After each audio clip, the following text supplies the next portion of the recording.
So this is Square Deal video 4, and it's called Leadership and Inclusion. Make sure we get the basics of the issue here. Overwhelmingly, people strongly tend to favor their own small in-groups of their family and their blood relatives and their immediate friends. And that is just like a genetic inheritance from our past. That worked for the longest time. In times of great scarcity, we live in a country that's unbelievably productive, and we have a lot of surplus. And so what about that tendency, right, to favor your in-group, to form trusts, right, which is like it's us against the world, and we're going to scheme to get as much as we can of the pot. And real leaders, we're trying to get you to see, real leaders realize, right? Wouldn't it be great if everybody moved forward? Wouldn't it be great if everybody had genuine freedom to pursue life, liberty, and the pursuit of happiness and was treated equally? What if the in-group could be everybody? And one of the great things about Teddy Roosevelt was that, he really wanted the in-group to be everybody. And but there's this issue, right? Like, how far can you go to make the in-group everybody? It's easier said than done. You can hope for the good of all people, but how are you going to help all people? What if some people are don't want to be helped, or are beyond help, or that the cost of helping them would cost so much that it would reduce incentives of the in-group people and of the successful people to keep risking their capital and their investments? And so I just want you to see that this problem will never go away. This is the leader's problem, right? And the more skill the leader has, so first of all, you need empathy, so you feel with everybody, and compassion, and you own the success of everyone. But now it takes savvy, like how are you gonna try to help everyone? How do you balance the need to keep incentives for exemplary effort with the needs to help those who have been historically left behind? That is a tough business. And we just want to make sure that you realize that problem, and that you don't err on either of the two sides, namely not to care about anybody but your small little in-group on the one hand, because that will impoverish you, and then not to think this is just so as easy as taking stuff from people over there and sending it to people over there, because that screws with all sorts of incentives in a variety of ways that you have to take into account. So Teddy Roosevelt did his best, and he thought that the Square Deal was the best compromise possible on these issues. And so, because you might think, I'm not going to be president, so I don't have to think about these issues. I'm not going to be a politician, so I'll leave these questions to somebody else.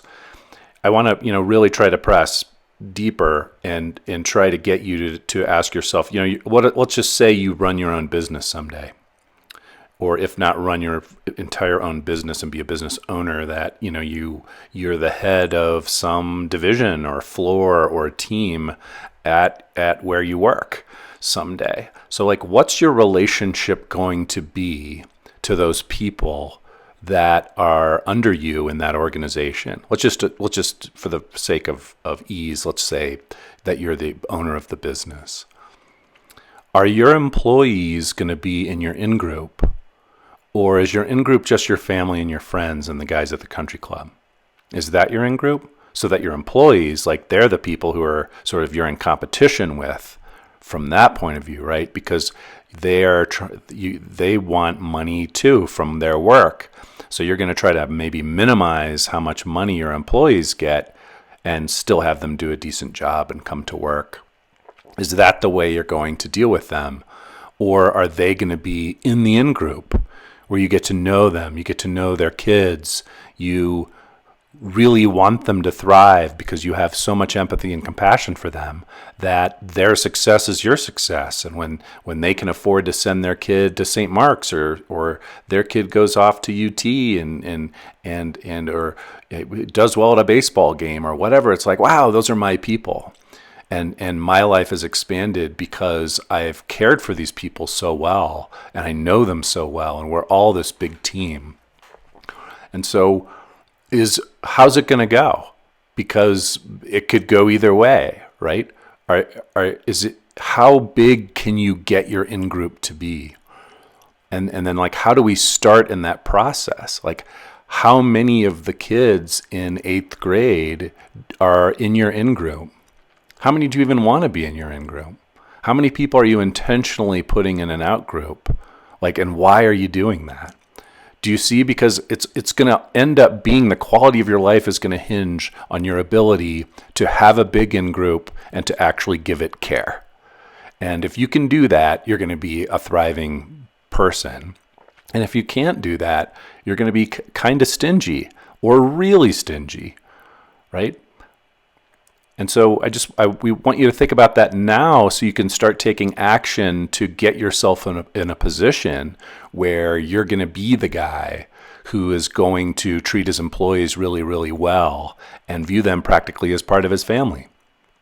Because we don't want to just flip a coin. We don't want that just to be random how that turns out, if so much hinges on it. You can actually affect how that's going to be now by deciding, you know what? Yeah, like I have an in-group of like 3 people at school. I want that to be higher, right? Why isn't everybody in 8th grade in my in-group? Why isn't everybody at St. Mark's in my in-group, right? So that's what we're going to work on. That's why we're talking about all this stuff.